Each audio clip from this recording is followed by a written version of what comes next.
Welcome to the Westbound and Down podcast. I'm Chase Corick. This is my buddy Sage DeBabney. Sage, we're not used to doing this video thing. I know it's much easier when I'm just looking you in the face. Now the whole world has to see you. It might focus a bit, might drive viewers down. Just kidding, but it's good. It's good. Kind of gonna help the content out, and you guys kind of get to see our emotions. And when we get angry at each other, you can see the draw on our face. Yeah, so just a little bit of an intro, guys. We're a Bay Area sports podcast. Mostly we're talking about Niners here, but we're going to be talking NFL. We're going to be talking some Warriors. So, yeah, I mean, that's basically the most that we could do with an intro. Today, we're going to be talking about the 49ers loss to the Packers. The 49ers went up to Lambeau, lost 38-10. It started out with a bad week. I mean, we found out on Friday that Brock Purdy was going to be out, as well as Nick Bosa. We had hope that Trent Williams was maybe going to play, but we found out Sunday that he was going to be out as well. It started out poorly. The Niners were down 17-0 right away.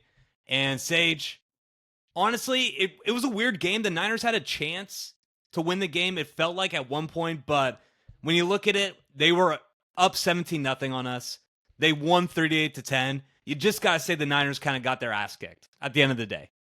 I mean, yeah, going off what you said, it felt like they had a chance at like a 2-minute time interval, right? So it was you go down 17-0 in the most embarrassing way possible. Like just get your pants pulled down. Getting You look gashed soft. all across.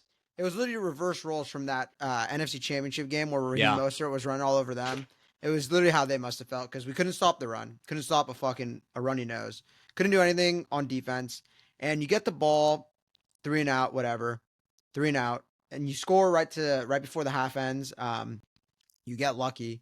They should have scored again, but you get lucky, 17-7 at half, and you come out of the half, take a kickback, called back, whatever, drive it down.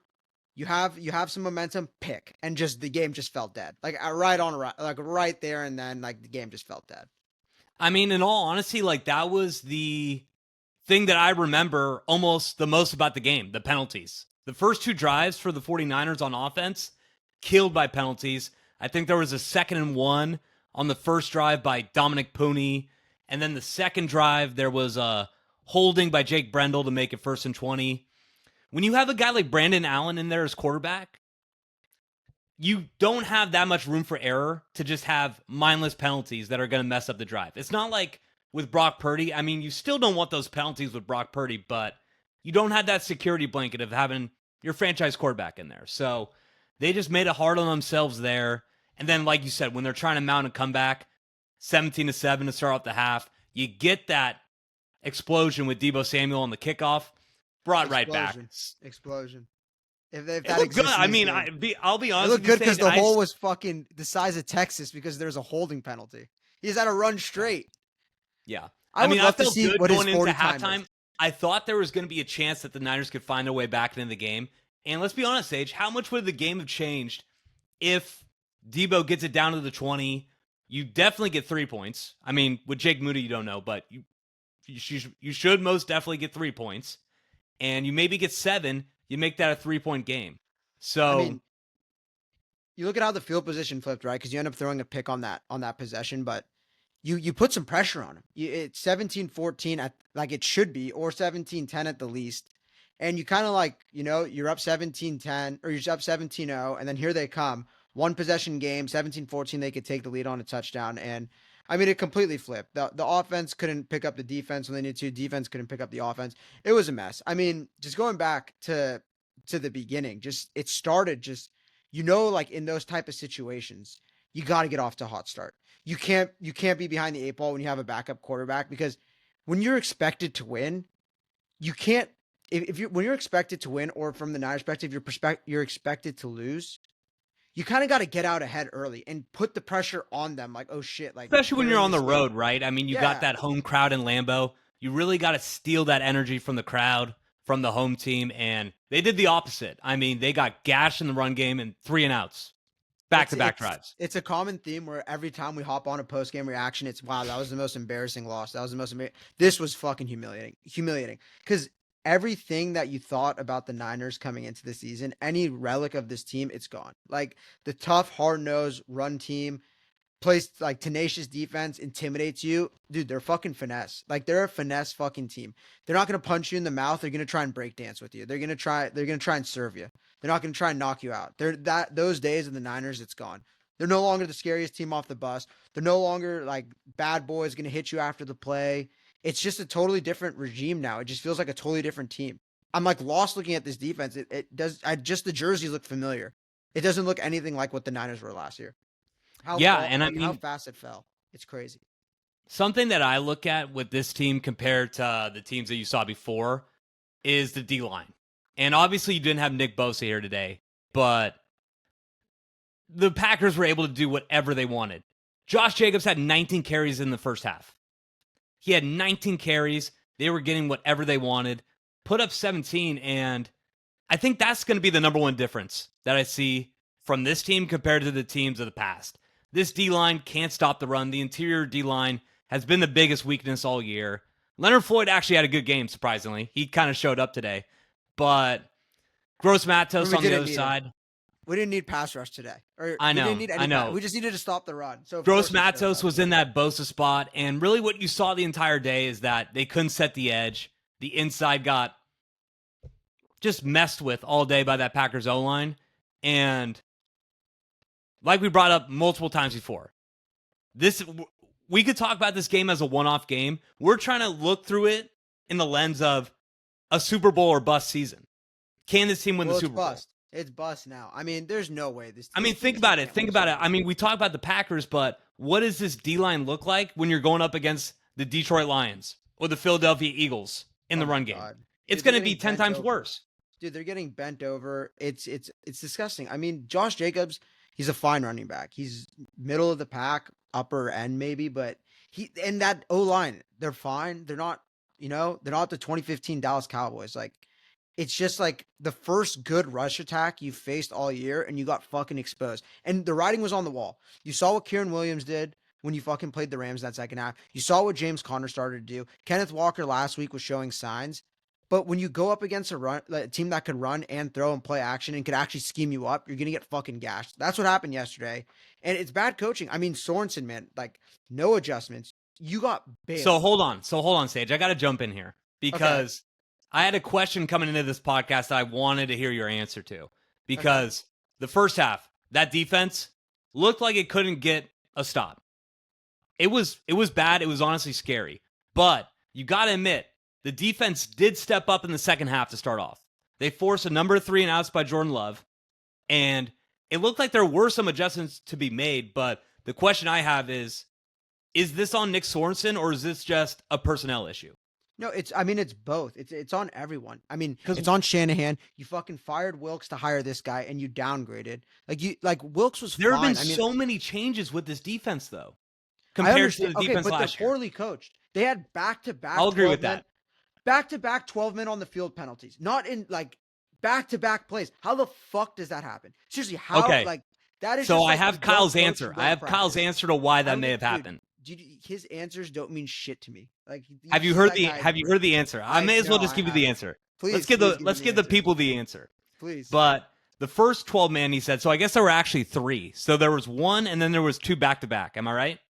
Yes. But the okay, so he said the first one was it should not have been 12 men because they apparently did some trick. The Packers, it was like intentionally schemed to have them get 12 men. That should not be allowed, but who knows? That's what Shanahan said. And then the second time, they called the 12 men back. So this was the first play of the back-to-back 12 men. They called it back, and they allowed them to sub based on what the Packers brought in at the last second.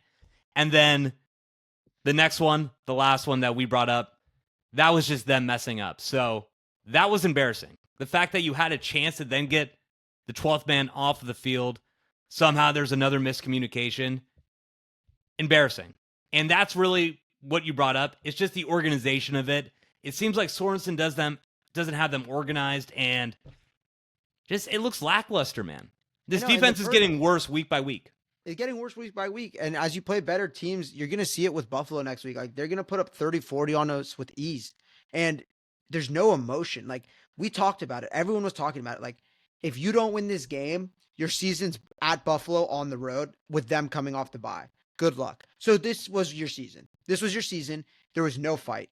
There was no dog.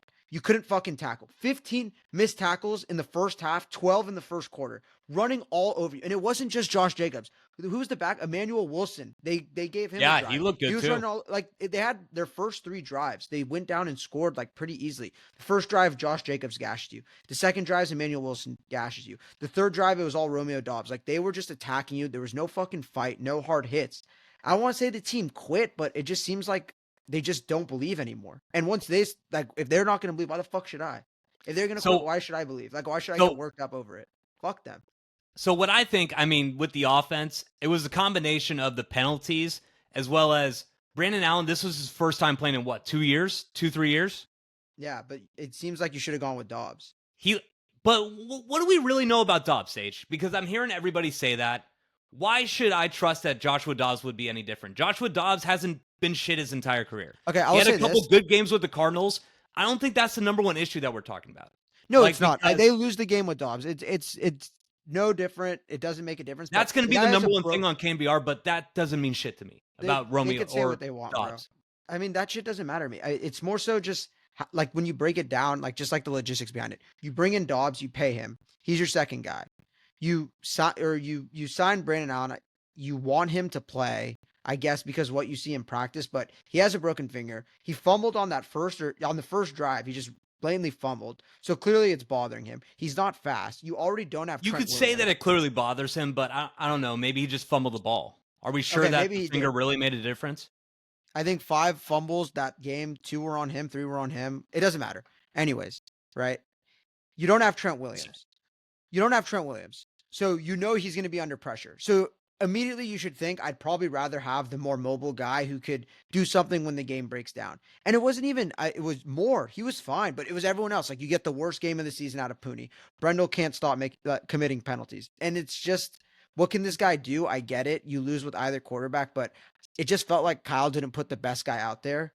And it kind of showed like he didn't do much. The Debo pick that tipped off Debo, it was high.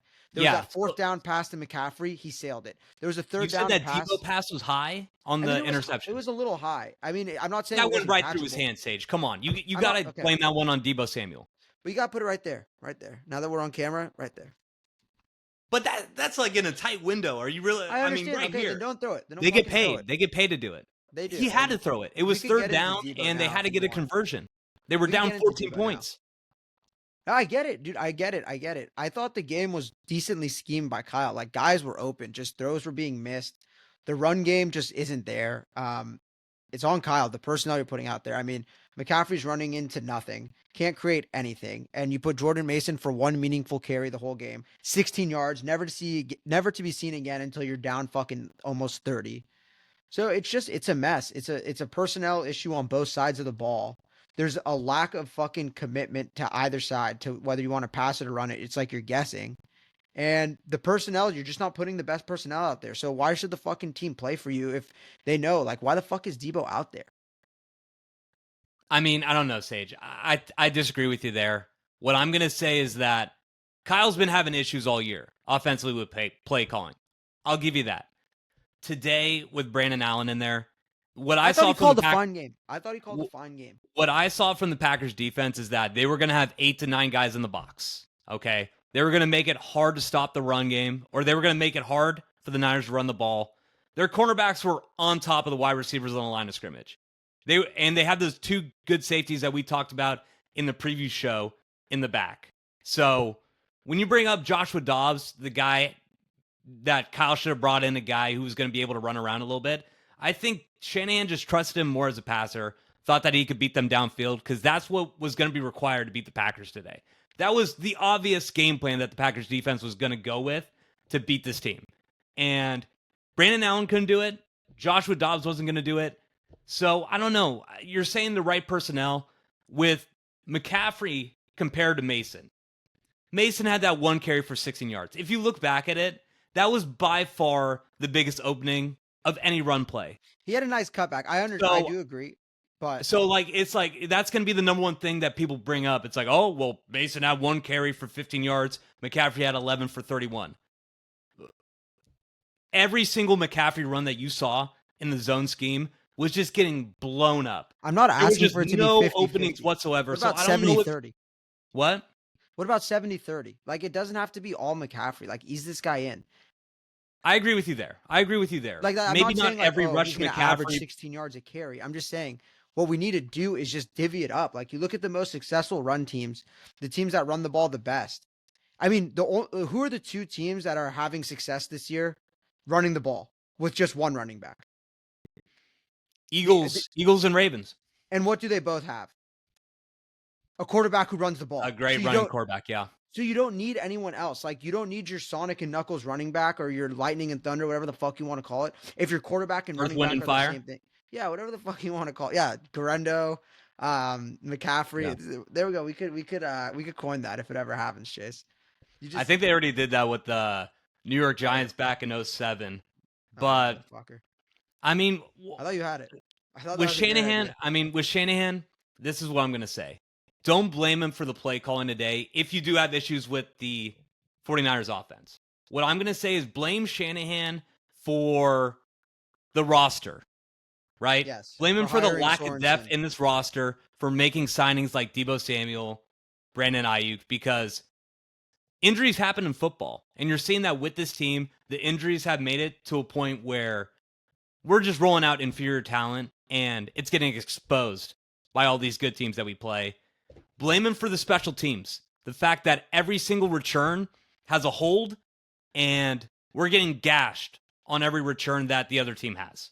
I blame him. And for the penalties, because that just shows that him. you're an unorganized football team, and it's killing offensive drives. It's killing us on defense as well. But today was mostly offense. I mean, it was gross. It was gross. Chase, every time we tried to get back in the game, it just wasn't happening. Chase, even on the one touchdown drive that we had, the special teams fumbled the kick. They just happened to recover it. So it's like your defense is fucking up, your offense is fucking up, and then your special teams looks at it, and they're like, oh, now it's our turn to fuck it up. Like, we have to be the worst ones here. And it's just, you can't lean on any side of the ball on any given Sunday. Like, there's no like consistency on either side of the ball, which like you see it like those old Niner teams, like God bless Shanahan, whatever you want to say about his scheme, his attack, his offense. We've always been a defensive team, and it's not there. And you could blame him because he hires these coordinators. He fired Wilkes. You think if he didn't want Wilkes gone, they keep him? There's no way. He's the reason Wilkes is gone. He got thrown under the bus, ran back over, and reversed on him. Yeah, of course. And then you, of course, and then you hire. I mean, we know that Kyle Shanahan makes the decisions in this team. But then you hire Sorensen, who had no experience, and he looks like, I mean, we were talking about it when they hired it. We were like, this could be an issue. Like, this guy looks like, he literally looks like him and Kyle look like the before and after on Ozempic, right? Like when they like pan to him without the glasses on the sideline, like he looks like evil Kyle, doesn't he? He just looks like Kyle if everything went wrong in life. I can see it, and I mean, I don't know. I don't see any way where Sorensen makes it to next year. What about the plays too when he's sending you check out wide in the receiver and throwing him pass? I'm just like, dude, this is going for nothing. It worked once, but I don't know. His scheme, like he needs a fullback. Like you try and utilize the fullback, but we said it. Use checks a 2. Like you're sending Deebo out there. He's a 2. And I mean, at what point do we have the conversation about Ricky Pearsall? Like seriously, you spent a first goose egg, on this. Goose egg, back-to-back games. 1 target, 0 catches, 2 games. Like in the last 2 games. Like at what point is the conversation had? Like, yeah, this was your guy. Like you had needs at the O-line. You had needs at the D-line. You just paid Ayuk, or you were going to pay Ayuk. You already have Deebo, and you go and draft a wide receiver who you're playing as a fucking punt returner, can't get a target in the pass game. Like, these are the things that are, like, on other franchises, like, on other teams, like, you get fired for. You fucking get fired for this shit. So, I'm at least going to hold your feet to the fire. Like, I'm going to put the blame on you. It's the most embarrassing loss of the season. Your season's basically over now, and there's no way to bounce back from it. Yeah, so with this game, it's a little bit weird because I'm not going to really be the guy to say whatever we saw on offense is what to expect for the rest of the year because you had your backup quarterback in there. You just found out before the game that your left tackle is going to be out. That's going to fuck up any game plan stage. Like, I don't know what offensive play caller you could get in there. You could get Andy Reid in there. I don't think he's going to scheme anything open for Brendan Allen to put up 30 points.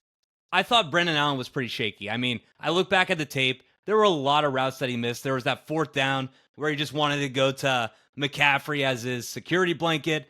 Jawan was wide open across the middle. I did see a couple plays where Pearsall was open. Oh, everybody was saying Brandon Allen didn't play that bad. I saw Bonte He Hill wasn't awful. was comparing him to Brock Purdy. I thought he was very shaky. I thought he missed a lot of reads. He wasn't mobile at all. That was the number one thing that we saw without Brock being in there. The lack of mobility with Brandon Allen.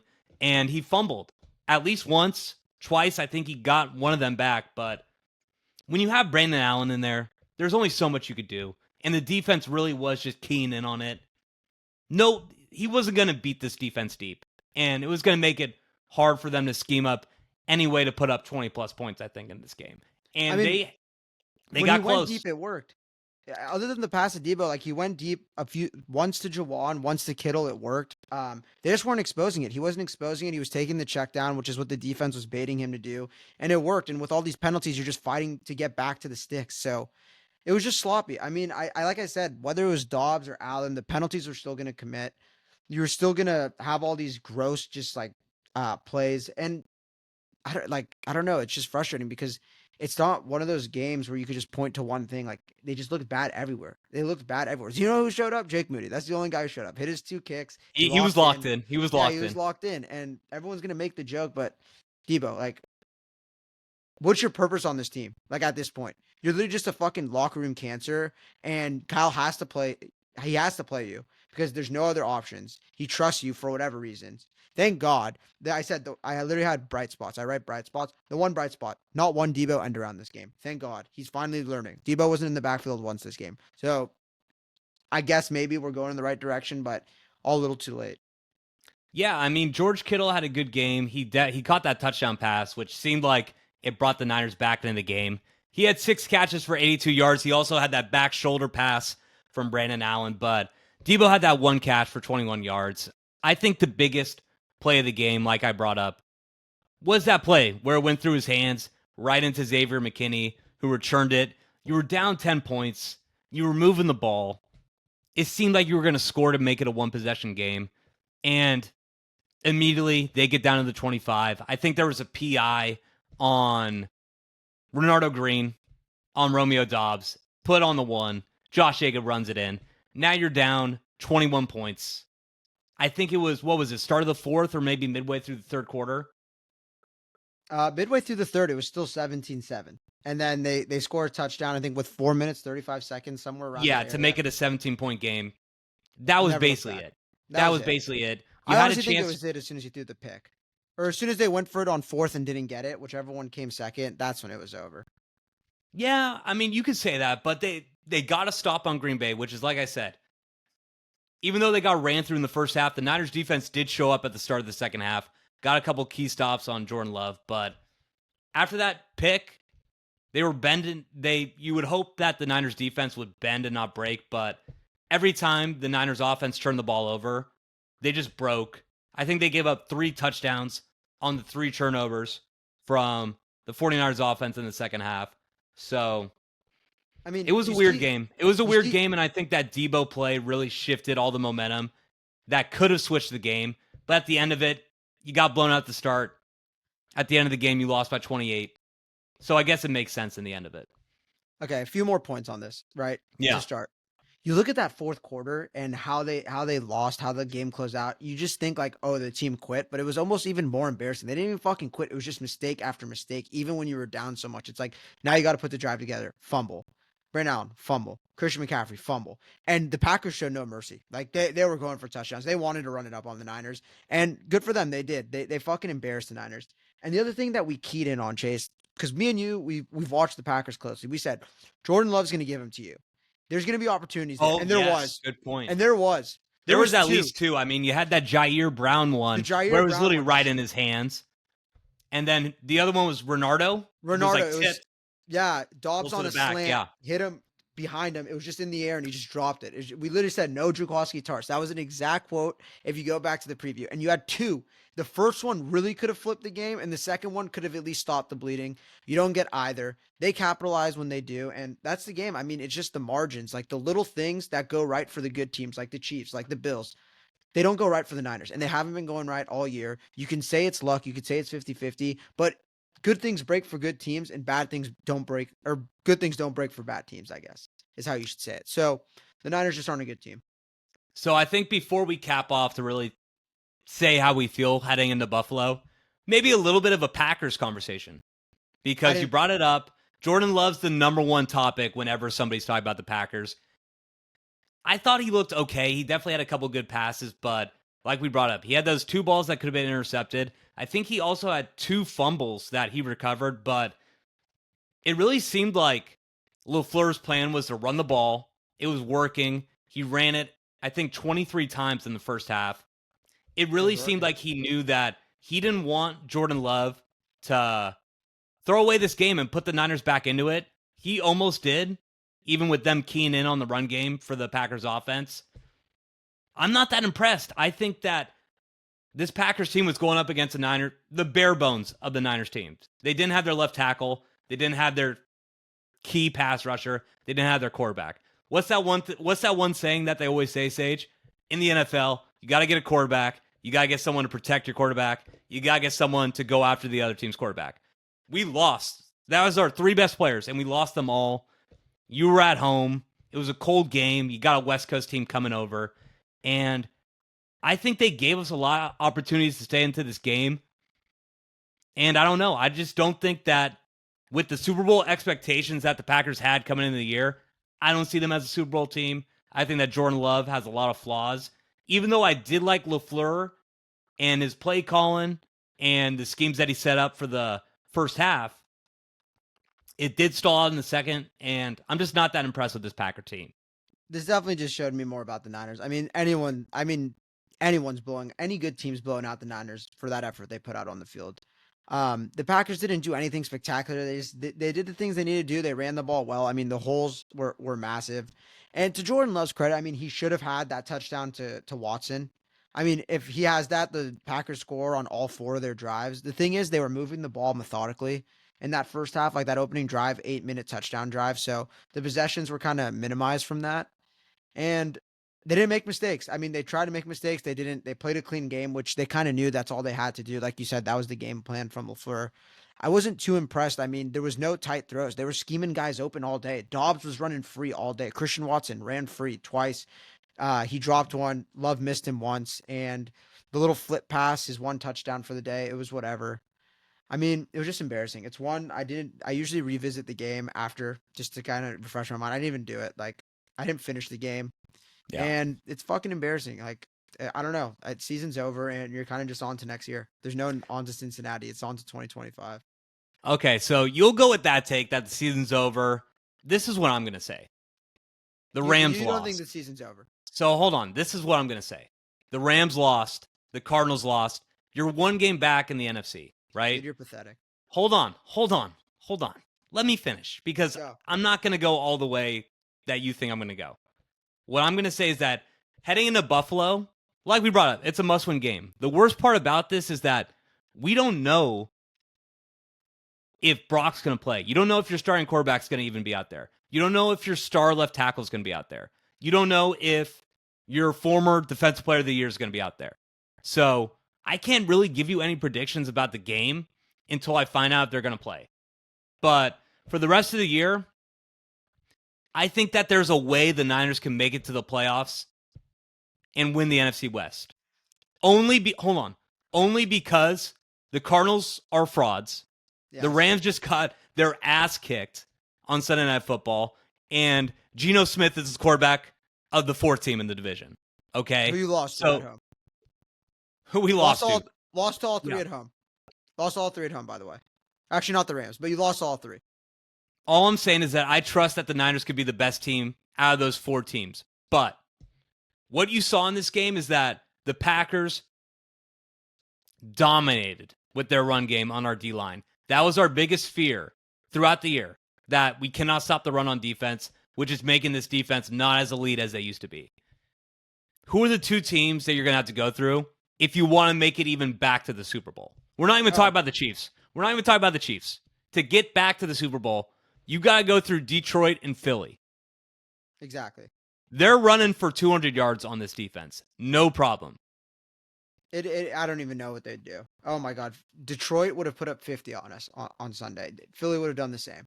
We're not stopping anything with them.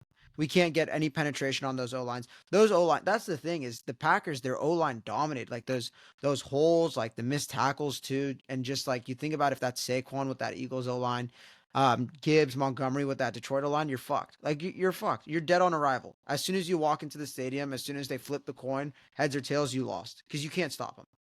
Okay, so this is what I'm going to say. We're negative now. We're negative now. We're calling the season over. I'm probably going to get a little bit more positive, get hyped up for the Buffalo game in a couple days. But for now, we're going to act like the season's over, right? We're going to act like this Niners team has no chance to make it. This is real. There's no acting. Okay.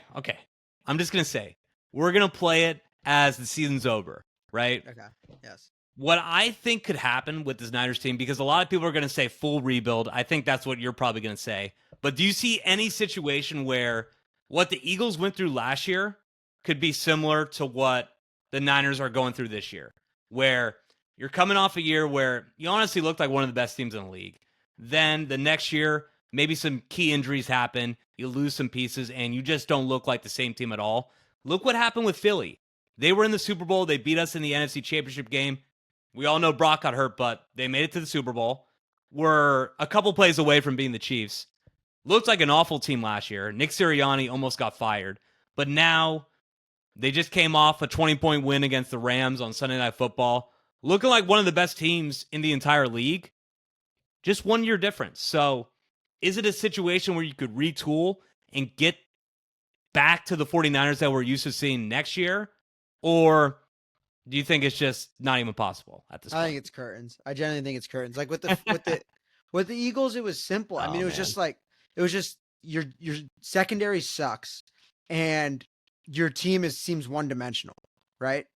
So what do? They go out in a running back boom of a free agency market. I mean, that's another thing about this game is you see like across the league, like Josh Jacobs, Derrick Henry, and then Saquon, obviously, who's probably the MVP right now if the season ended. But you get Saquon, who just opens up your offense. Like there's no one out there for the Niners that's doing that to their offense. And on top of that, you hit both your first two picks out of the park, right?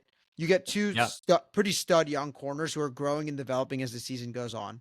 And you already have a great O-line and D-line. The Niners need to rebuild their O-line. They need to rebuild their D-line. Their corners are young, so I'm not saying that that's an issue, but they're not that great. Like there's no studs. They're just kind of solid around, secondary's solid. And then Philly had Devonta and A.J. Brown, but either guy would be the wide receiver one on the Niners. 100%. Those guys are studs. So they had the pieces. It was just they were lacking that secondary. So people were able to throw on them. Like the Bucs in that playoff game just threw all over them. There's nothing they could do about it, especially when you like to run the ball. Like Philly's scary when they have the lead. So they realized, hey, we could just build the defense, get a better running back, and just dominate with defense and suffocating run game. And that's what they did. The Niners don't have a fix like that. Yeah, I mean, I'm not going to lie, Sage. It's not looking good for the 49ers. This was a loss that felt like it was the nail in the coffin. Even though it's not mathematically the nail in the coffin.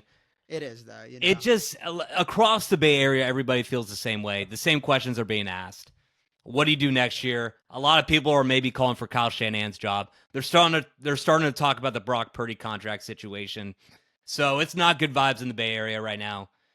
Very bad loss to the Packers. And like we brought up, the game in Buffalo, Sunday Night Football, is basic for the season. You don't know if you're going to have your three best players. They should flex it. They should. Sage, as the positive guy, I have no... you are straight up in a different world if you're positive about the Niners right now because you have no positivity. It's delusion. It's seriously delusion. Do you know who's in that camp right now? It's you and David Lombardi, and that's it. That's it. I just said that I'm not positive right now. I mean, how could you be positive? You don't even know if Brock Purdy's going to play. Because and if he does, he's compromised. He's compromised, and it looks like it's going to fucking snow. Hold on. We did get one little notification, Sage. He threw around a little bit today, and he was good to go. So who knows? Maybe he's fine now. That is a little bit weird. Just going to say, it's a little bit weird that next day, no problems throwing, and then Sunday, you're not even in pads, and you're out for the game. I don't know. This entire situation is weird. Do you think they know the season's over? They're trying to pull the price tag or what? No, because if anything, I think you made Brock Purdy's price tag even higher today because you saw that the pass protection for this Niners team has been spotty all year. It's been saved by the fact that Brock Purdy can evade pressure and move around in the pocket. Probably one of the best in the NFL. I mean, he's obviously not a Lamar Jackson or a Mahomes, but the mobility aspect in his game is clearly elite. And when you didn't have that... He's not Lamar? Have you seen his 10-yard split time? Yeah, shout out Dave Lombardi for that one too. But I think that his price tag went up today because you saw how awful at certain points this offense could look when you don't have a quarterback that could move the chains with his legs on certain third downs. It's more so just like a what have you done for me like lately? And when you see that the team around him's breaking, he's kind of having a regression. Like he's having a decent year. It's not great. It's not bad. So it's just, could we pay you top of the market? Like, I don't know. Like if the season were to really end today and you stop playing meaningful games after Sunday, and it's kind of just a wash going on, then I don't know. I don't know if you could pay him. I don't know if you could give him $70 million. So in the long run, maybe it's good for the Niners. Who knows? Maybe you end up with a top 10 pick and you could build around that. So maybe we'll see. We'll see. It's not looking too good right now. That's going to be it for the Niners discussion. We're going to come at you a little bit later in the week. Sager, should we bring on our boy Max for the Bills preview? What do we think? I mean, if the game meant something, then I would have, but I think we need to. I think we need to bring a little juice to this conversation because it's not there right now. It's not right there. Like, we're dead inside. We need to take the fan cap off because when we bring the fan cap on, we're just going to have dead stuff and it's going to be hard to talk about. Max is our buddy. We grew up in San Bruno with him. Don't ask me how, but he's a Buffalo Bills fan. A pretty big one, so we're thinking about bringing him on the pod, telling us about the Buffalo Bills, what he thinks. Sage is a little bit hesitant, but I think we're going to do it. I mean, I have one up on him and everything in life, so the fact that he's going to come on my podcast and gloat to me because I know his team's... He's engaged. He's engaged to be married, Sage. Technically, he does have that up on you right now. No, Sage. He's 24. He's throwing his life away. Just saying. No disrespect, Max. He found the one, but we don't have to get into this right now. Okay. Hot seat Max's marriage. Oh, my Lord. Okay. So that's going to end the Niners convo for today. We're going to take a short break, and then we're going to come back at you with the fastest 5 minutes. Okay, so now we're going to get into the fastest 5 minutes. And, Sager, we're going to start off with the Vikings, who took on your Bears, your man Caleb Williams, and the Vikings were able to pull it out 30-27. Minnesota was up for most of the game. They were up 27-17 late. The Bears scored a garbage touchdown, and then, Sage, I think it was the first one that I've seen all year. The Bears recovered the onside kick. Caleb Williams was able to drive it down with, I think, 21 seconds, get the field goal to tie the game. They then go to OT. The Bears get a 3-and-out, and the Vikings, Sam Darnold, drive down the field, get the game-winning field goal. Vikings win, a good day for Sam Darnold, but also a good day for Caleb Williams. A good day for Bears spread bettors as well. That thing looked dead. I think 5 minutes in the game, they're down 11. Somehow managed to tie it. So I had 3.5. So I was begging when they hit the onside kick. I was like, just don't recover it. Don't recover it. Fucking Bynum kicks it like 5 yards down. Whatever. As far as the game goes, I mean, Caleb looks good. Like, there's no way around it. You could be a Caleb Williams hater and say that he doesn't look good. He's improving for sure. Like, he's not that same guy from the first 3 weeks. He's not the guy who was in the middle playing the shitty teams, but he's definitely getting better as the season's going along. You can kind of see it in their offense as soon as they got rid of Shane Waldron. They're starting to improve, starting to, make better calls. The run game's working. And I don't know. They have weapons. When you see Keenan Allen's healthy, when you got Adunze working, DJ Moore's not pounding on the sideline, they're a decent team. So, I mean, I'm going to ride with my Bears, and I'm just happy they got the cover. Yeah, so I honestly thought that you were going to lose that one. You got lucky when it went to OT and the Bears got the ball first because then you knew that the Vikings were going to go down. They were just going to try to kick a field goal. Exactly. I mean, you brought it up in your picks that you wanted the pick for the hook, so it makes sense. I said it's going to land on the number. It landed right on the number. Yeah, and for the game, I mean, Darnold was 22 of 34, 332 touchdowns. For me, Sage, as a Niners fan, this was just a Sunday that reminded you of, I guess, how much the 49ers lost when Sam Darnold isn't the backup quarterback anymore. I mean, Yeah. could you imagine the difference in the game if Sam Darnold's out there playing for the 49ers compared to Brandon Allen? I mean, it's a different ballpark. They're not playing the Yeah, same sport. they probably only lose by 10 if he's playing. I would give us a little bit better of a chance, personally. But, yeah, I mean, He's not throwing to Jefferson. He's not throwing to Jefferson and Addison. He's still throwing to fat-ass Deebo Samuel and Pearsall. So I don't know how much of a difference it really makes. that is true. But when you look at the Vikings, let's get back to the game a little bit. Let's get away from the Niners. We already talked about them, Seriously. how they're ruining our lives. But the Vikings, you're going to be on a 4-game winning streak. There's a number of issues with this team still. I mean, Kevin O'Connell had a couple questionable calls. Sam Darnold, no matter what he does, is going to be questioned by a lot of people. Exactly. The defense has been solid. I mean, this is not a great performance. I mean, the Bears were not a good offense coming into this game. You give up 27.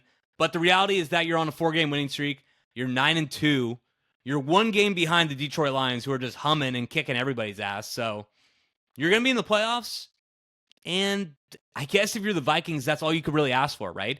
If at the start of the year, when you were projected to go 4th in the NFC North, you told Vikings fans you're going to be 9-2 after the first 11 games of the season, and you're going to be making the playoffs, they would have took it. So, in all honesty, good day for Minnesota.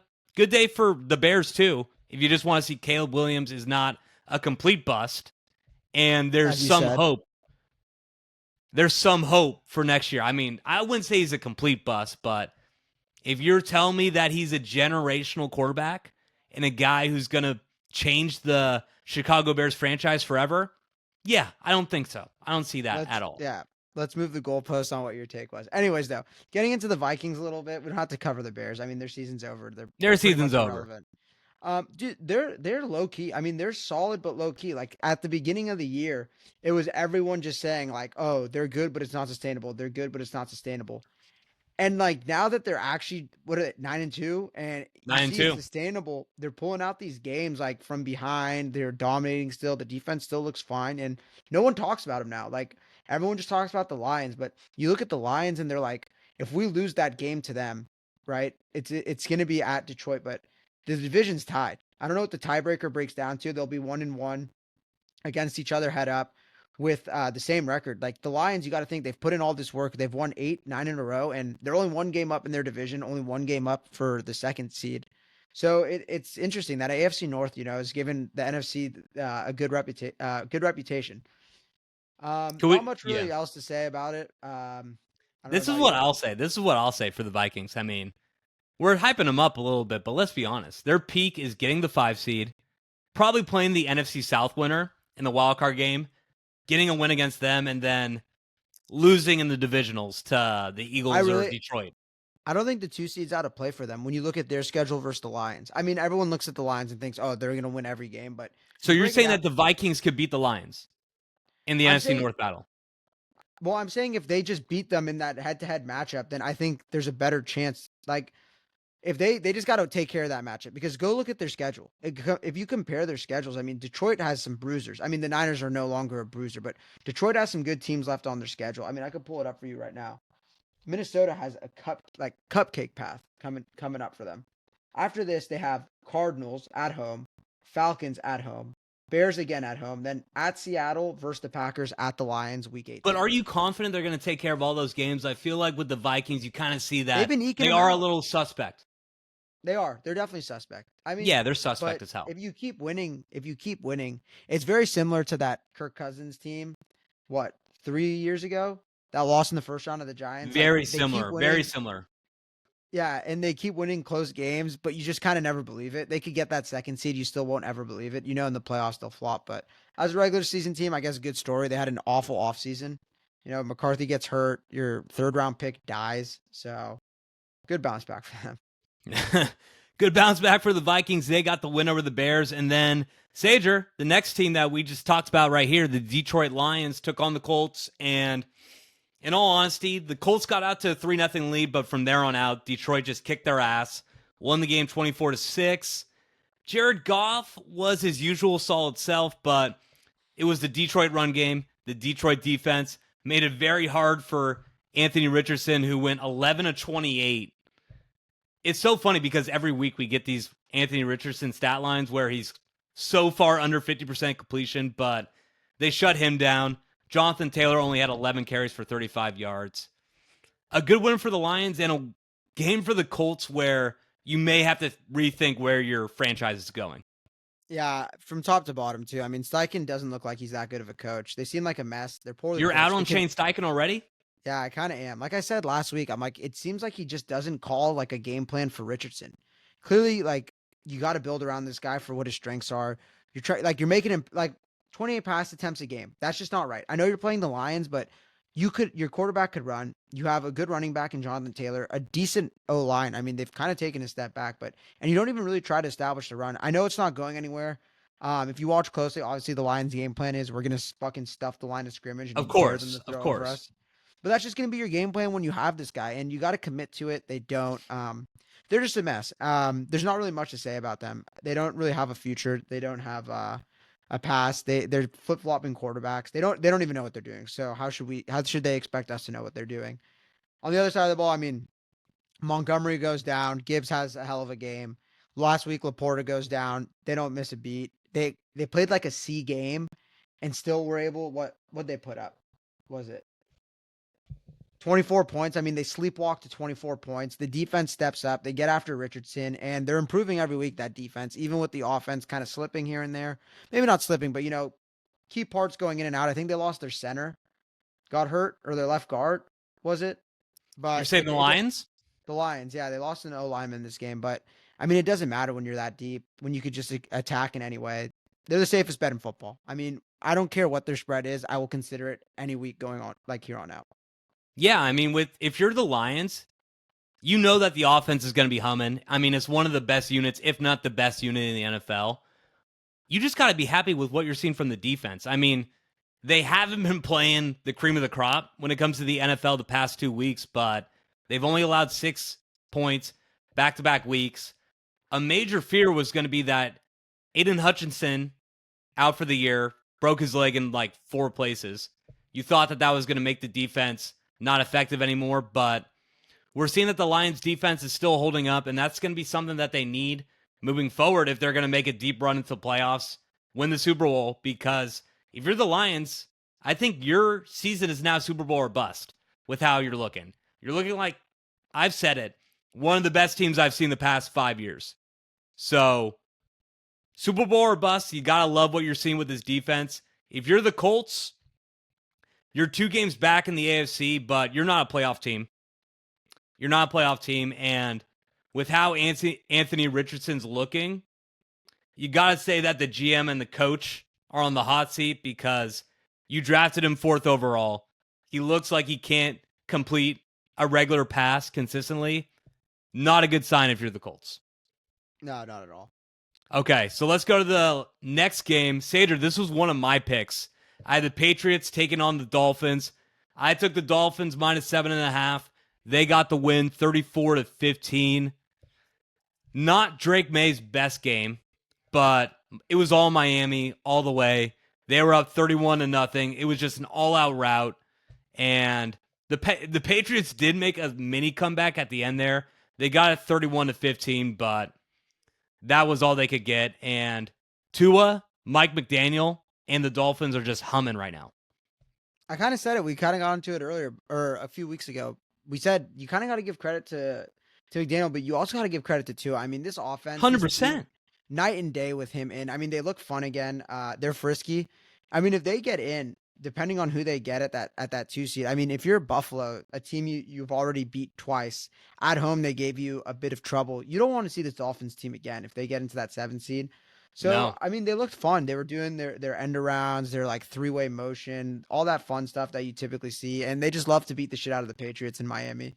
So, all was right in the world. And then on the Patriots side, I'm sorry, Gerard Mayo's the worst coach I've ever seen. It's getting to He's that bad. He's bad. I mean, Bill Simmons Like- is calling for his head, like, consistently. Like, it's bad. He is just, I mean, you think the Niners pre-snap penalties are bad? I think they had 9 false starts. Like, how do you allow that? Like, that is just something that makes you fucking rip your hair out if you're a Patriots fan, because we said it, you have Drake May, who looked fine. I mean, he looked fine. And He didn't You look just bad. have nothing around. No, yeah, you have nothing around him when he's under pressure all game. You know, you get blitzed right out the gate. So it's all on his right arm from there on out. Like you're just throw, throw, throw. He had a nice touchdown pass. He led 2 decent drives, but I mean, it was kind of not really a comeback to earth game, but it was a kind of like, let's stop sipping the Kool-Aid on the Patriots thinking they're frisky. Back to back, like pretty favorable lines for how bad of a team they are. And it seemed like mostly the public was on the Patriots and they got blitzed both times. So I don't know. It's also a realization on,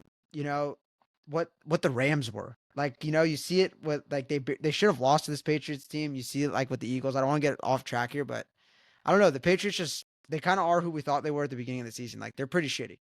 Yeah, I mean, I think that's the only thing I could really say about the Patriots. You gotta love that you have Drake May, but the rest of the team's not there. Miami's the conversation for me. They're starting to get on a heater.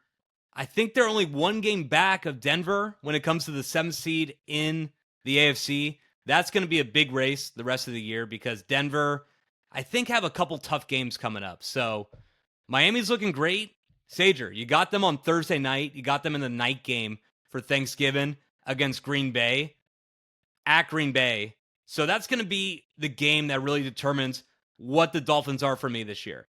If Tua, who we all know has been known to not play good in cold weather, outdoor situations, if they're able to go to Green Bay and beat the Packers, you may have to reconsider how far this team could go because we see them as a fringe playoff team right now, but who knows? They have weapons all across this offense. We've seen this offense in the past be one of the better units in the NFL. So you got to love what you're seeing if you're a Dolphins fan or if you're on that Dolphins team.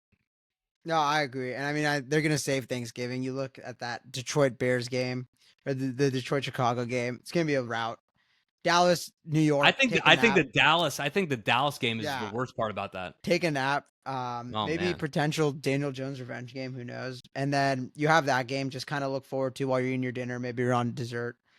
But yeah, I mean, the Dolphins could make a run here. They have the Niners. They have the Jets twice. Like 3 games where when you get the schedule at the beginning of the season, you're like, this is tough. But now you look at it, it's not so tough. So they have some wins left in that schedule. They probably only need 9 wins to get that 7th seed in the AFC. So it'll be interesting. It's going to come down to it for sure. It'll be interesting. Miami gets the win 34-15. Next game, Sager. I think you need to take the lead on this one. The Buccaneers played the Giants. The Buccaneers won 30-7. It was a straight up ass kicking. And the Giants are a complete dumpster fire. You picked them to cover the spread. I think it was 6.5 points in this game. What'd you see, Sager? I mean, they had a chance. They fumbled the ball at the 1 yard line, and it was all downhill from You there. think they had a chance in this game? They were getting frisky. No, they had no chance. I mean, it's a clown show. It's a straight up clown show. You see what Malik Neighbors says after the game. I mean, the locker room's in total disarray. I have the quote here. Yeah. Give me some So of the quotes. Malik Neighbors after the game, he said, "I started getting the ball when it's 30-0. What do you want me to do? Talk to Dabs, Brian Dable, about that. Just talk to Dabs in the locker room with glasses on."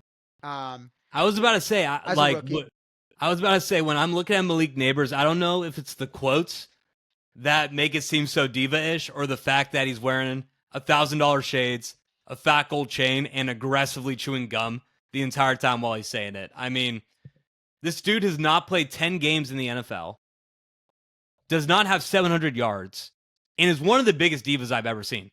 This is the first clip that's went viral. I've been seeing these clips all season. He's been doing this since week 1.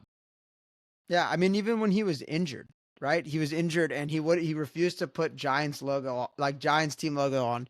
He looked like an NBA player on his off night, like wearing shades on the Yeah. sideline, laid poached back.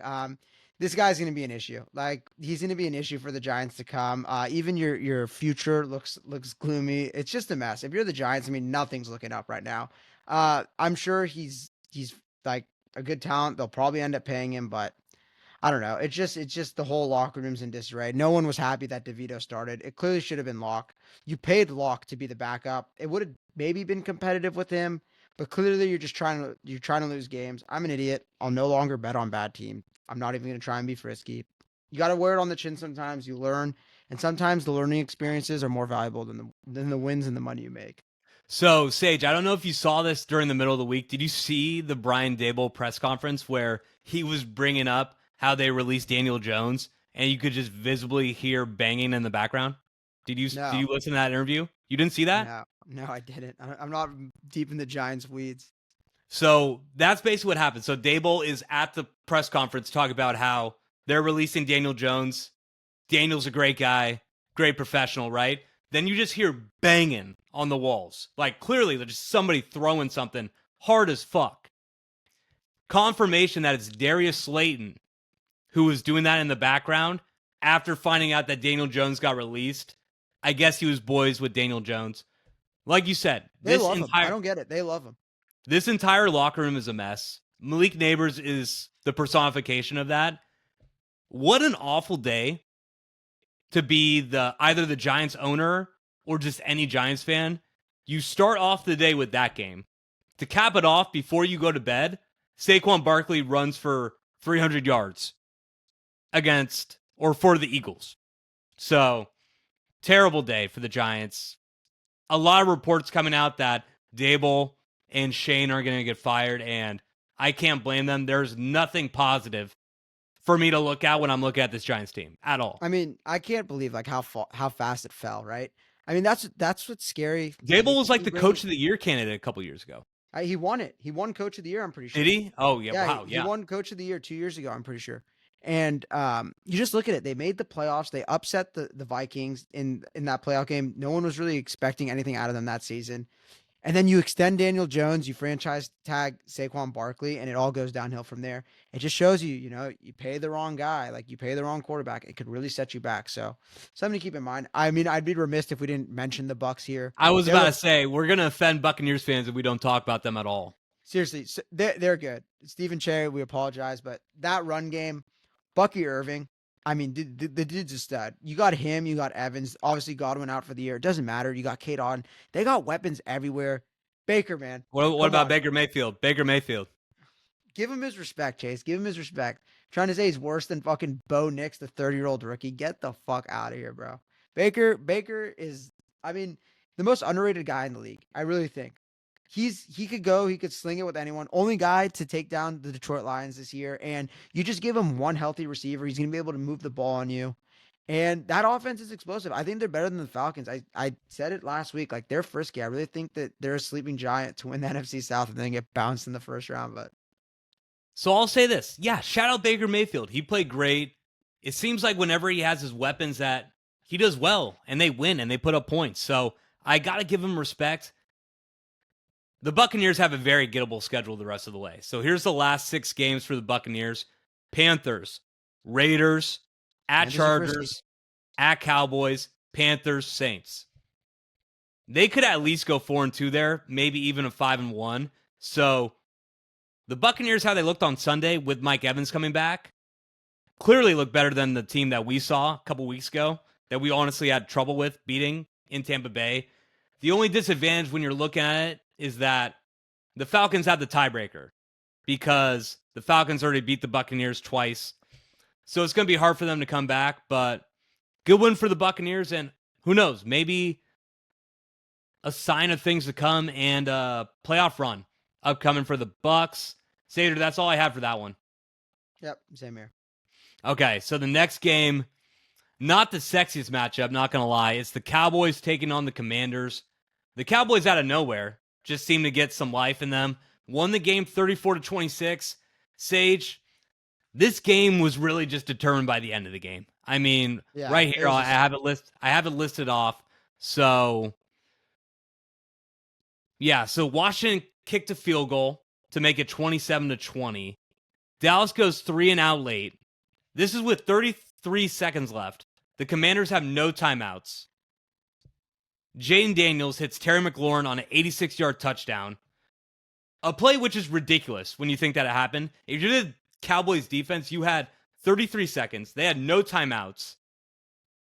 I don't know what kind of prevent D they were playing, but it was the worst example of it I've ever seen. So the Commanders make it 27-26, and then, of course, Austin Cyber misses the extra point. 27-26. And then Dallas returned the onside kick. There were just so many things in this game that I've never seen before. It was ridiculous. I mean, it was the game that Red Zone forgot about. It was 10-9 going into the fourth, the most boring game, and until it wasn't. 41 points in the fourth. I mean, it was So literally just Sage, it I was wanted to bring insane. this. I wanted to bring Okay. this up because I had this written down because I saw it as well. The over under for the game was 45. There were 6 combined points at halftime, 19 points at the end of the third quarter, and like you brought up, 41 points in the fourth quarter. Fucking craziness. I mean, when you take into consideration the 3 touchdowns that happened, I think it was what 30 points in a span of 3 minutes of those last 3 minutes. It was insane. I mean, there's no real implications for the Cowboys. It kind of fucks you to win, but it's I guess good for the fan base heading into Thanksgiving. But you look at it at the other side of the ball. I mean, the Commanders kind of hit a wall. I mean, it seems So like Jaden kind of hit a wall. He was struggling that entire game. I mean, the McLaurin 80-yard bomb, that was all on Scary Terry. And it was a decent throw, but I mean, he housed it. And the Cowboys defenders all crashed to the sideline. He sees it, just cuts up the middle, gone, and kind of made like most of his earning from there. 2 pretty bad interceptions, kind of begging to lose that game, and they did. And I'm kind of glad because they didn't deserve to win that game. For all the people, fighting in their survivor pools who picked the Commanders, you didn't deserve that one. And it was, I don't know, it was a fun game. It was the highlight of Red Zone as the Niners game was starting. It was just seeing it back and forth, back and forth. yeah, so I can't believe the Cowboys play like this. I refuse to give them any credit, so I'm just going to slag on the Commanders because this is their third straight loss. Your defense is looking more suspect by the week. You said that Jane Daniels hit a wall. I think he's genuinely just not healthy. That it could be that too. I just think that But he you're out injured his there, you're ribs. healthy. He injured his ribs a couple weeks ago. He had that one ball to Terry McLaurin, but he did not look the same. He hasn't looked the same the past couple weeks. The one good thing that the Commanders have going for them is that their schedule is easy as fuck. It is, if you look at it, it's the easiest schedule of all time. They're already, I believe, 1 or 2 games up on the 8th seed in the NFC for that 7th spot. So it seems like they're going to be able to get into the playoffs, but do you trust the Commanders in any way to pull off an upset if they're playing the Lions or the Eagles in the first round? Because that's who they're going to be matched up against. At first, I think they were frisky, like because that offense at first was looking like it could score on anyone. It looked like they couldn't be stopped those first 3 weeks, and that's why I kind of think they hit a wall. I mean, the run game's gone. Maybe it's not JD. Maybe it's just the play call. Maybe it's the Cliff Kingsbury, second half wall. Those well documented statistics that come November, his offense always falls off. But they had a good run game. Brian Robinson Jr., Eckler. I mean, Eckler. I don't know if you saw on that last play. He got knocked the fuck out on the kick I did return. not see that. No, Yeah, did it he was get clean? bad. But Robinson Jr.'s hurt. Now Eckler's hurt. And I don't know. Their identity was running the ball, good play action. Jane Reed, first read, if not take off. He's kind of hesitant to run. Like you mentioned, he's injured. And I don't know. They're not dynamic if he's not running the ball if they don't have a good run game. So I don't think I think they'll be if they make it. I don't think they're gonna make the playoffs, but if they do make it, I think they're a first round bounce. Yeah. Yeah, I mean, I got to agree with you, the fact that they're not going to win a playoff game. But let's be honest, Sage. If you told Commanders fans Jane Daniels is Exactly. going to look like Exactly. a franchise quarterback, you're going to have a shot to get into the playoffs, they would have took it. So either way, the Commanders fans will be all right. That's all I have for that game. And let's move on to the Chiefs, who took on the Panthers. The Chiefs won 30-27, but it was close, Sage. I mean, the Chiefs had control of the game, the entire game. They were up 20-9 at halftime. There was about 3 minutes left. The Chiefs were up 8 points. And Bryce Young just led them down the field. A game where he's starting to look a little bit better, Sage. I mean, he looked like one of the worst quarterbacks in He's the league. serviceable. He's serviceable now. He looked like one of the worst quarterbacks in the league the past couple years, but he was somehow able to get them down there, scored. They went for 2 because they were down 8, obviously. They had to get the 2-point conversion. They missed the first one. There's a PI on Trent McDuffie. They're able to run the second one in, and everybody and their mother knew that with a minute 20 left, that the Chiefs were going to go down, get in field goal position, and win the game. And that's exactly what they did. I wrote it down. I said it was a not close game because the Chiefs were in control the entire game. I kind of mentioned it a few weeks back, but they're in a different phase. Like they're playing a different game than every other NFL team. They're in cruise control until they need it. And they just do what they have to win. I said it like If they need 30 against the Panthers, they're going to get 30. If the defense held the Panthers to 7 points, the Chiefs would have only scored 17 or 14. They were just going to, if they needed to, they were just going to dominate time of possession, run the ball, run the ball, run the ball, punt, let the defense do their thing. They try things out. And it's funny, like they only use the have to have it plays when they have to have it. I mean, as soon as they needed to score, Mahomes, like 30-yard rush. Like he wasn't trying to run all game. Okay, now we need it. I'm going to do it. Like Xavier Worthy plays. And I don't know. It just seems like they're practicing out there. Like it seems like whenever they need to win, they're gonna go do it. And they just kind of, I don't know. They don't try. They just win, and that's it. And as far as the Panthers, they look frisky. Bryce Young's looking better. He's looking serviceable, but I don't know. It was kind of a boring game, to be honest with you. It was a not close game. You knew the Chiefs were gonna win the whole time, and you just were gonna try and root for the Panthers because it'd be funny as fuck. But you just knew down in your heart it wasn't gonna happen ever. I mean, Sager, I see you as a guy who you support the Chiefs. You don't hate the Chiefs. You're a big time supporter of Mahomes. You know why? I think You know I why? think you're being way too positive about the Chiefs here. Does this No. not concern you at all? The fact Zero. that the Panthers are one of the 0.00. worst. Hold up. The Panthers are one of the worst teams in the NFL. Your defense, that's supposed to be one of the best in the league, gave up 27. They made a quarterback like Bryce Young, who's looked like one of the worst guys in the league past couple years. They made them look serviceable. And who knows? The I will say Bills this. have that head-to-head tiebreaker on you. I don't think the Chiefs are going to win out. I think they're going to drop one or two more games. They've played in close games all year, and they've just been able, by the skin of their teeth, to get through most of them. I don't know. This is concerning for me. I mean, this is a team that you should take care of. I get that you were able to lead the drive down at the end of the game and win it, but obviously the Chiefs are only thinking Super Bowl, and you got to be a little bit scared if you're a Chiefs fan looking at that game, and just the fact that they haven't looked dominant all year, even though they're racking up the wins. I will say this. Okay, I'll see your side on this. So I will say we mentioned it going into this game or going into the week that Justin Watson breaking his ankle out for the year. You see it. The Panthers. We're not going to run. They ran it 20 times, but what did they do? They passed it 35 times. They passed it, and it worked. They had that guy. Not you see D Moore in the box score, not DJ Moore. He's gone, but David Moore, 81 yards. I mean, they were spreading the ball out. Thielen got some love. Leggett got some love. You can attack that other side of the field. Like we saw it with the Bills. Like they're going to attack that other side of the field. You don't have to run it to Chris Jones anymore. You don't have to throw it to Trent McDuffie's side. Like there's now an area of the field you can attack with this Chiefs team.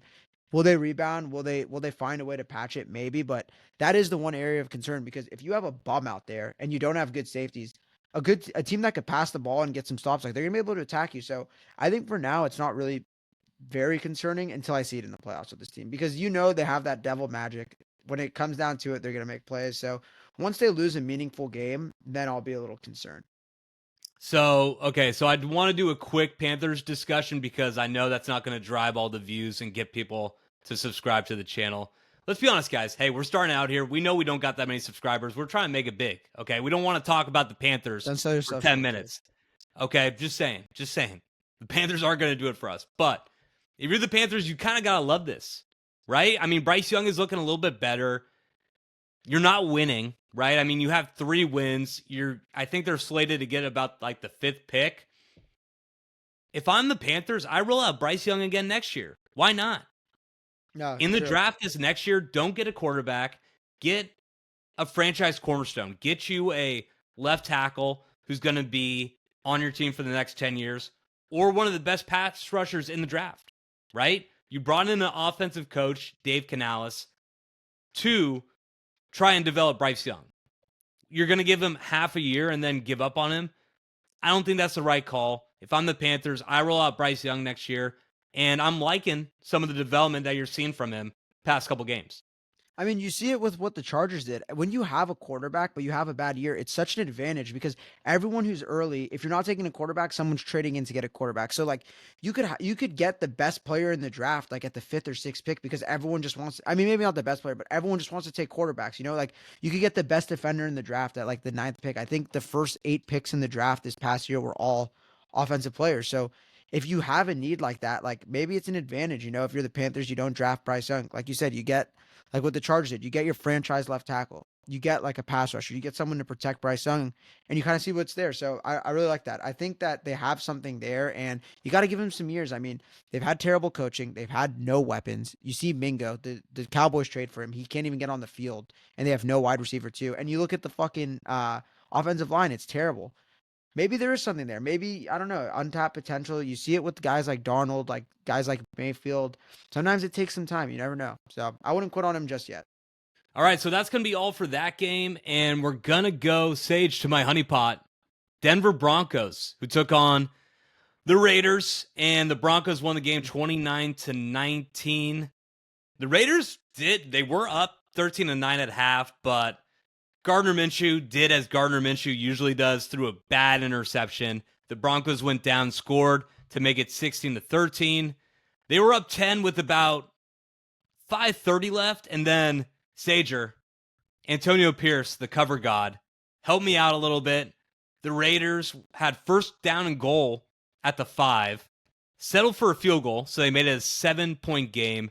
Gardner Minshew gets hurt. Desmond Ritter's put in. Desmond Ridder fumbles. The Broncos kick a field goal to make it 29-19.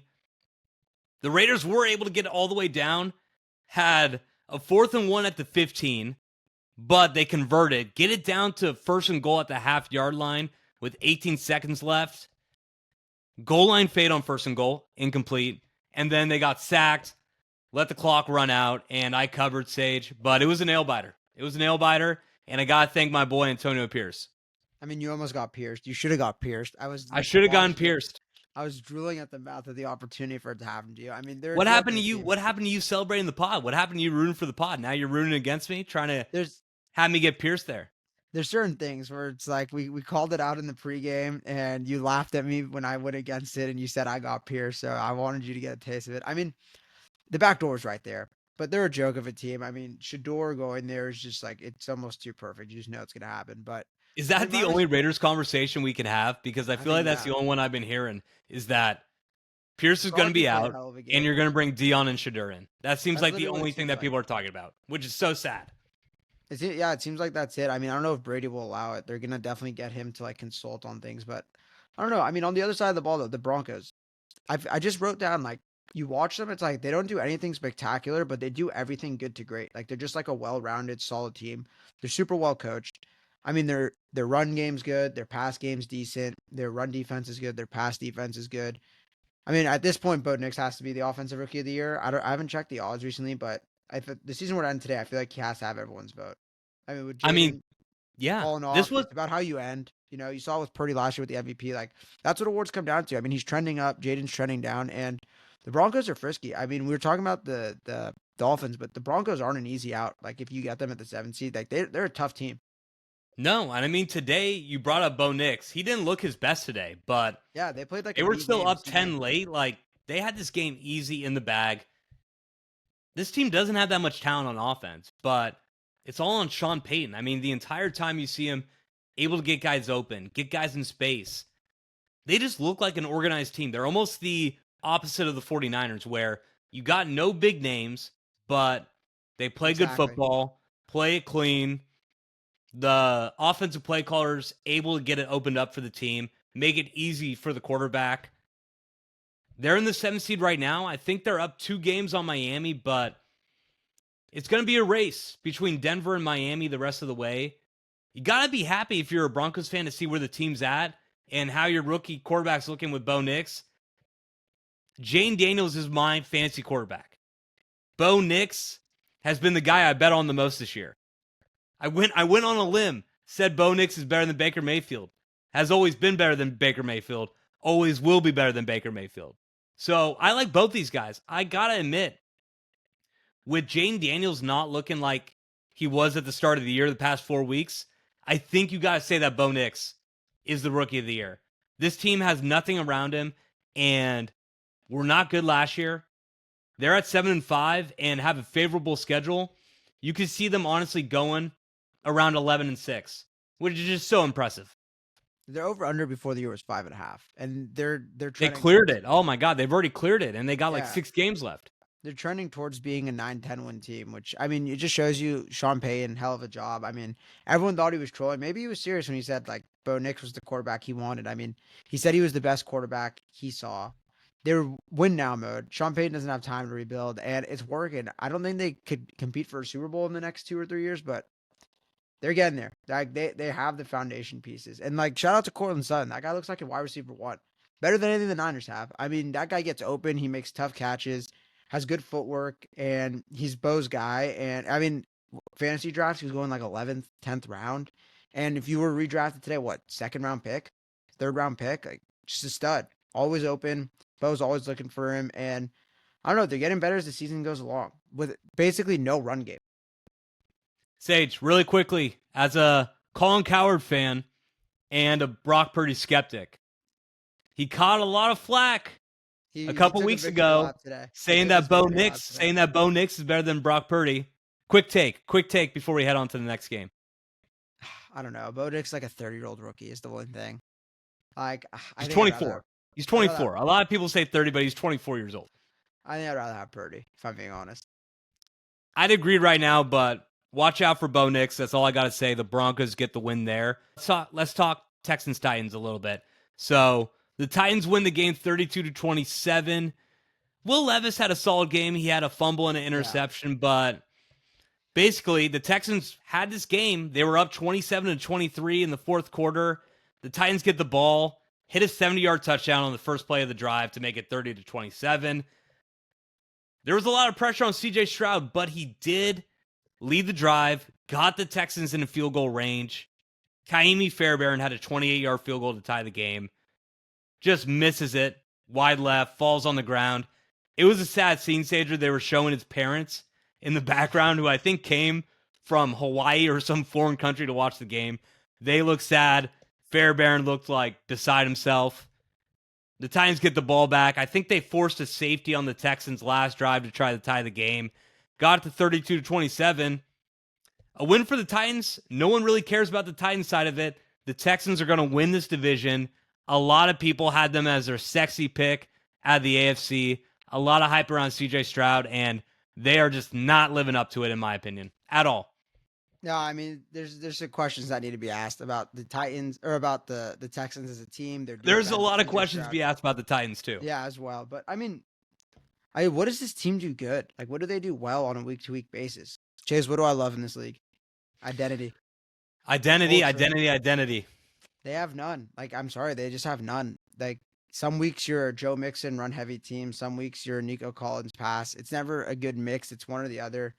And in this game, I mean, D'Amico's a defensive-minded head coach. You let Will Levis march up and down the field on you. CJ Stroud makes some of the worst decisions of his career. I mean, taking that safety, the picks, the play calling. I mean, I don't know. I just like they're just trending towards they're gonna win their division and just get bounced in the first round. Like, could you see anything else for this team? No, I mean the Texans don't look good. They'll probably get the Ravens or the Steelers in the first round and just get mopped.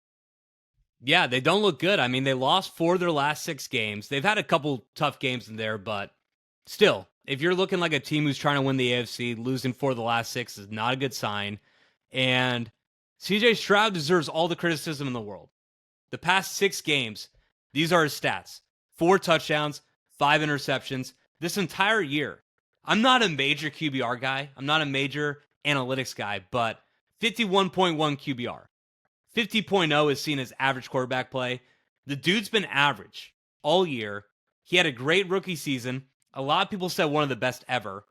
They crowned him a little bit early. I swear, it's the most overrated rookie year you'll ever see. His games are either really bad or really good. If you go back and look at the box scores, look at everything, it was with a terrible schedule, and they just made magic out of like what they had, and you see it now that they have a good schedule. They're not that fucking good.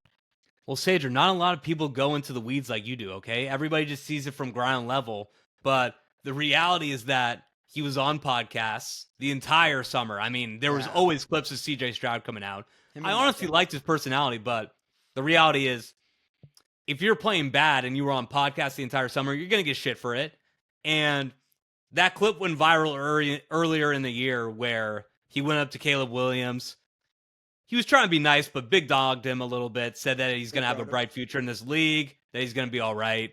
Give him a little slap Dude, on the you've only ass. had 1 year. You had a good rookie season, but you haven't proven yourself as a big-time quarterback in this league.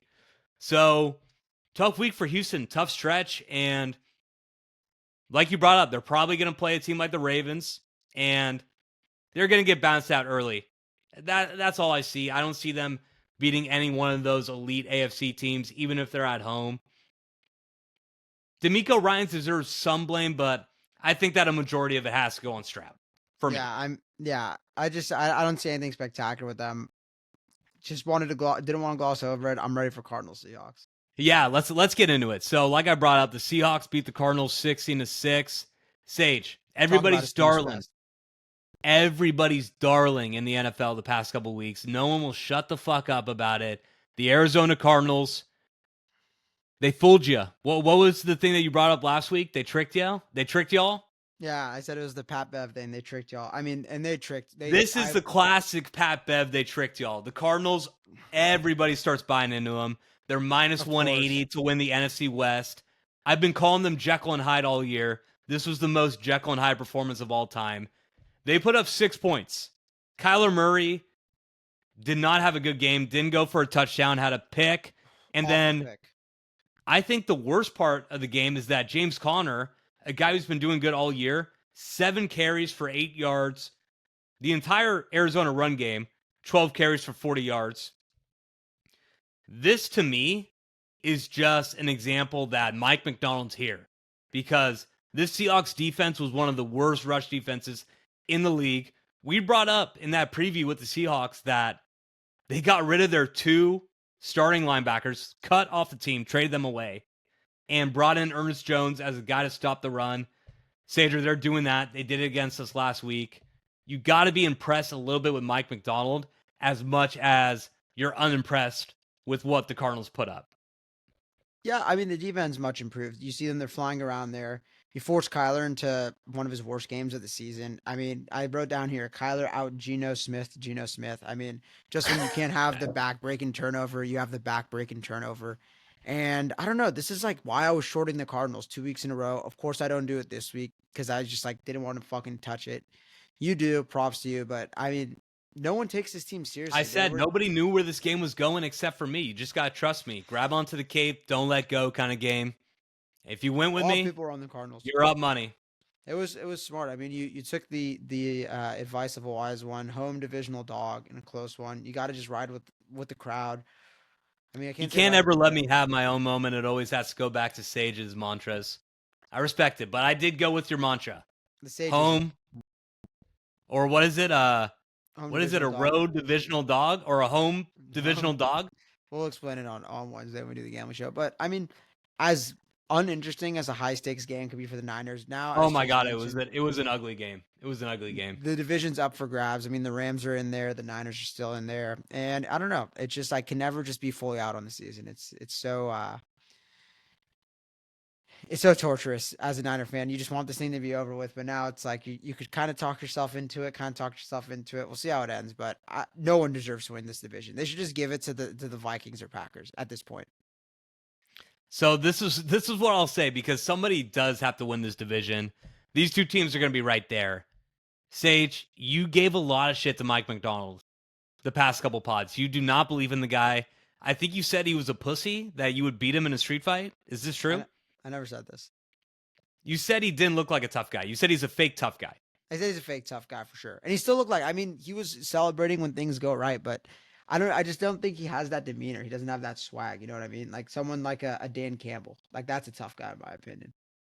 Okay, so this is what I'm going to say. This reminded me a lot of those Patriots teams where back in the Tom Brady days, first 10 games or like first 8 games of the year, you would look at a Patriots defense and there were just so many issues. They couldn't stop the run. Something was going wrong. And then Bill Belichick just flipped it. He started focusing on the defense more, and things completely changed, and they were on the right track to make the Super Bowl. I'm going to say, I'm not saying he's Bill Belichick, but Mike McDonald clearly jumped into this defense, made an adjustment, and the defense looks completely different than the one that I saw a couple weeks ago. So credit to Mike McDonald. Jonathan Gannon, I still like you, but not a good performance, especially when people are starting to buy into you. and you need to rack up divisional wins in what's going to be a tight race. So, Sage, that's all I had for that one. Any last points there? Nope. Excited to see these. All right, guys. So we're going to cap it off. The Sunday night game, NBC. The Eagles took on the Rams, and the Rams really did start out looking like they were going to have control of the game. Kyron Williams, as they're driving down the field on the first drive, fumbles. The Eagles kicked a field goal, but the Rams went right back down and scored. And then from there on out, the Eagles offense just dominated. They were up 13-7 to start off the second half, and the first play, Saquon takes it 70 yards. And I think that's really the thing that I took away from this game, that the Eagles with Saquon Barkley are just a different team. They could go nuclear on you whenever, and that's exactly what they did with the Rams. They won it 37-20. Sage, I gave you a little bit of shit on a pick that you didn't hit earlier in the show. This was one of your 4 best bets. You said that the Eagles were going to go into LA, cover the 3-point spread. What did you see from this one? I mean, the Eagles played damn near a flawless game. Right. I mean, the opening drive scripted, but you force a fumble, get yourself out of it. And then it seemed like they scored on damn near every drive. They're moving the ball, no 3-and-outs the entire day, able to move the ball, run the ball over them. The one mistake they had, I wrote this down because I thought it was a little funny, but they had an offsides on the offense. And I just wrote down, I'm surprised the Niners haven't done this year. An offsides on the offense. Like, how hard does that have to be? But just wait till next week. Who knows? They'll maybe try it out. I'm just saying it, man. In my opinion, I think they're the best team in the NFC. I think their run game's real. I think Saquon's completely unlocked them. I wrote, like, Detroit has their Sonic and Knuckles, their Lightning and Thunder with Montgomery and Gibbs. Who's doing the Sonic and Knuckles thing? Is that just to you? That's what Gibbs said. That's what Gibbs. Is that a Sage original? No, no. That's what Gibbs calls them. I've heard it a couple times, and I had to ask. But I just think, like, when you have your Lightning and Thunder, I'll say, but it's your quarterback and running back. Like, Hurts could run it, or Saquon. They're doing it at the same time. They're on the field at the same time. It's just so much harder to guard. I think their offensive line's a little better in the run game. Hurts, it seems like he's never pressured back there, and they did it without Devonta Smith. I mean, their offense just seems like it's right on par with the Lions. I'd say they're doing it against really good teams. And on top of that, their defense is improving every single week, and they have players all across the defense. So I don't know, if they were to play each other like this weekend, I'd feel comfortable taking the Eagles. I think they're the better team, but that's not to say that they won't. Sirianni tried to Sirianni here and there. That end of the second half was disgusting. I don't know what he was thinking, but I don't know. The Eagles are so interesting because at the beginning of the season, it was like, oh, same old Eagles, this and that. And then as you see it each week, they get better. They fix the things that they were bad at. Saquon make an MVP case. Hard not to like him right now. I think as Chase likes the Broncos as his honeypot, this might be mine going forward.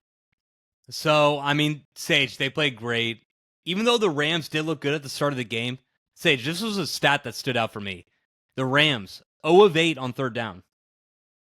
Did not convert a third down all game. But they were 3 of 3 on third down. Riddle me that one. How does that make any sense? Yeah, they were 3 of 3 on fourth down. Okay. 0 of 8 on third down. Makes no sense, but I think the biggest difference, you brought up earlier in the year how you thought it was the same Eagles. This defense has been getting a lot better. That was the issue last year with the Eagles, but now that they got those 2 rookie cornerbacks in there, I think they switched Zach Bond from an outside rusher to a middle linebacker. Vic Fangio's just made this defense work, and you got to give him a lot of credit. But the thing that scares me the most with this this Eagles team is the offense. When you see Saquon breaking off big runs like this, you have the combination of him and Hurts in the run game, like you brought up. Any short yardage situation, if it's 2nd and 1, it's automatic. You almost want to just don't even think about it. They're getting a first down on 3 tries. And what I'm looking at with this team is I'm so scared if the Niners somehow get matched up with the Eagles, because there will be no way that the Niners could stop this run game at all. I don't think they would get one stop. I think the Eagles would drive down the field the entire time. The only way the Niners could get a stop is if the Eagles churn the ball over on them.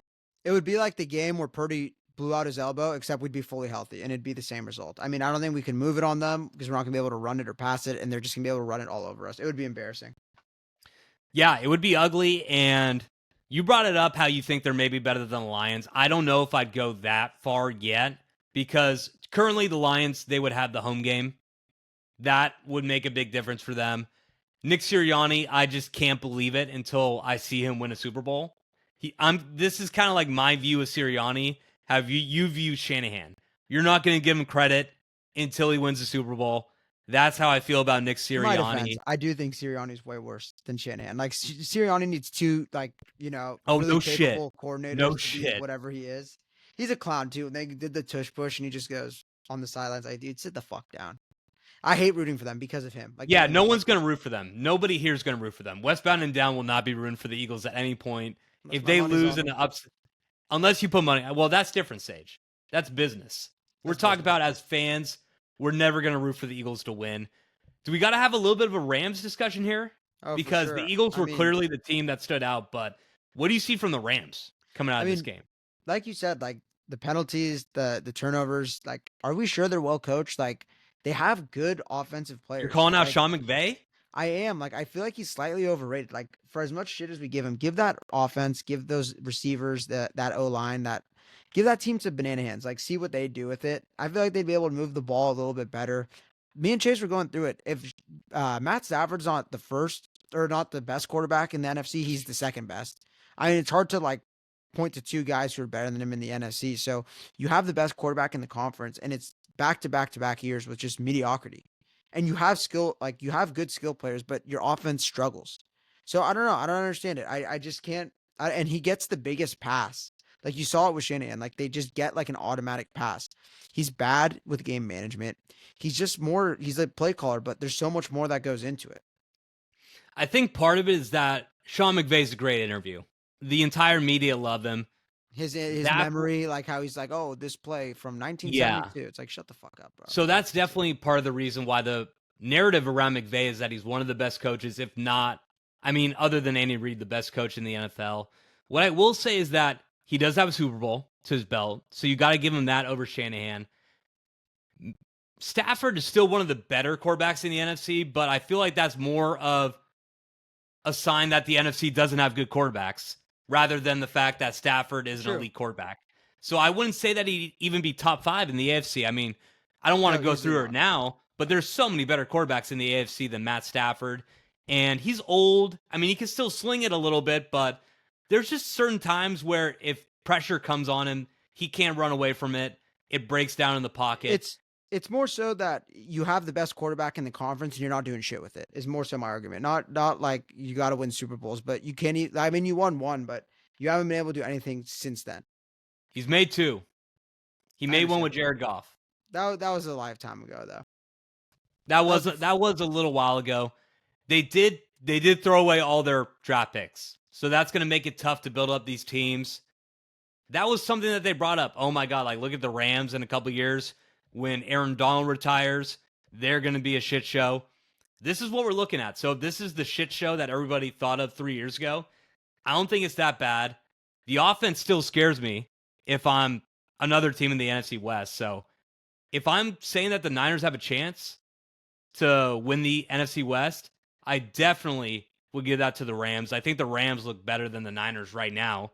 So even though it's a tough loss for the Rams, I still think that they have a chance to make something happen. The Eagles, I mean, if you're an Eagles fan, what is this, about 7 or 8 wins in a row? Yeah, something like that. They haven't lost since what, week 2? Or no. Week 4? I think it was week 4 to the Buccaneers, but they're looking great. Saquon's looking like MVP. Would you not say, who else would you say is the MVP other than Saquon Barkley? I know they never want to give it to a running back, but It's either him, shit, if there's Josh, or going to be Lamar. one time that they're going to do it, they may as well do it this time.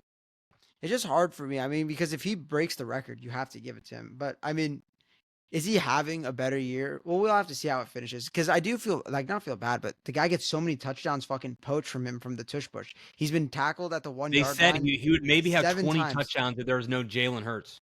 So 7 times he's been Already. tackled at the 1 yard line, and 6 times it turned into a tush push, and then one time he got the touchdown. So I don't know. He's the scariest part of their offense. He's the most efficient part of their offense, and they have a great offense, and they're gonna track for the 2 seed or the 1 seed. So he's got to be in the consideration, especially if he breaks the yards record. Okay, so that's all that we got for the fastest 5 minutes. Sage, that's going to cap our first live stream. I don't know if you guys could see it, but there were some technical difficulties. We're going to learn along the way, okay? You're Hey, gonna learn Rome with us. You're wasn't built along in a for the day. journey. Rome wasn't built in a day. Westbound and Downs YouTube channel is not going to be built in a day either. That's going to be it for this episode. Sager, I know we got the holidays coming up. I know that you're always around the loved ones anyways. When are we going to come out with the next podcast? We got to talk about the Bills preview as much as it's going to hurt. I think we're going to bring Max on to talk about the Bills. I'm thinking that we're going to do a Mount Rushmore of Thanksgiving. Starting 5. We're going to bring Max on. Max is the guy, loves food. I think he'll be a good contribution to that. And then, as always, we're going to go over the 4 best bets. Do we have an update on that Ravens game? I think it's 23-7 or 23-16 Ravens leading with the ball as well. So Okay, so I they have just scored. I have confirmation right now. We have the Ravens beating the Chargers 29-16. I mean, I don't want to jinx anything here, Sage, but it looks like I covered the spread. Like 4-0. It's smelling like 4-0, the first ever 4-0. That means that I take a 1-game lead on Sager in the season. I mean, Sage, we're both balling. That crazy. puts me to 20-8. That means that you would be what? 19-9? Yeah. Okay, so we're both doing good. We're getting a lot of winners for you. We're going to bring up the 4 best bets as well. Probably going to come to you guys on Wednesday, so look out for that. We got to do something different now, Sage. Sage, like and subscribe. Like and subscribe. Share this. I mean, I don't know if this is the best quality. We maybe want to get some first-class cameras in here. The only way that we're going to do that is if we get some money for this shit. We got to get some advertising revenue. You only get that through likes and subscribe. So, hey, if you like what we put out, if you're a Niner fan who agrees with Sage, you think everything's fucked, or if you're on my side where you see a little light at the end of the tunnel, maybe see a route where the Niners could make it back to the playoffs. Positive. Okay. You see light? Just saying. Like and subscribe. We're going to be putting out some more stuff for you. So look out for us. Follow us on Twitter. We got a TikTok account out there. It was hard putting out content before we have video, but we're going to be doing more of that. Follow us on TikTok. Follow us on Twitter. Like and subscribe on YouTube. That's going to be it for me. Sager, any last words before we head out here? All good here. That's going to be it for the episode today. We'll talk to you guys later.